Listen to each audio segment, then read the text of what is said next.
Shema wabonye ko mu mujyi habaye heza? Yego sha, ahubwo nafi yo kwa Makuza bafunguye cafeteria nshyashya. Rahira. Kwiza, subiza izo message pe.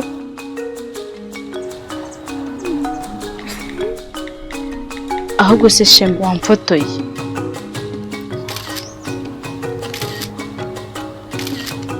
Hari ugiye kuyohereza se? Yego sha, hari umuhungu twamenyaniye ku mbuga nkoranyambaga. Tumaze igihe tuganira. None yansabye kumwohereza amafoto yanjye. Ego ko. Ku mbuga nkoranyambaga?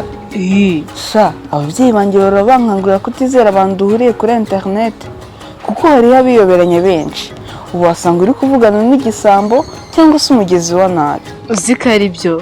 Ibyo ntabyo nari naratekereje. Mwana w'u Rwanda, irinde kuvugana n'abo utazi cyane cyane abagusaba kubohereza amashusho yawe kuri internet. Hari abafite imigambi mibi bashobora kugushora mu ngeso z'ubusambanyi, mu biyobyabwenge, mu bucuruzi bw'abantu cyangwa ibindi byaha bihanwa n'amategeko.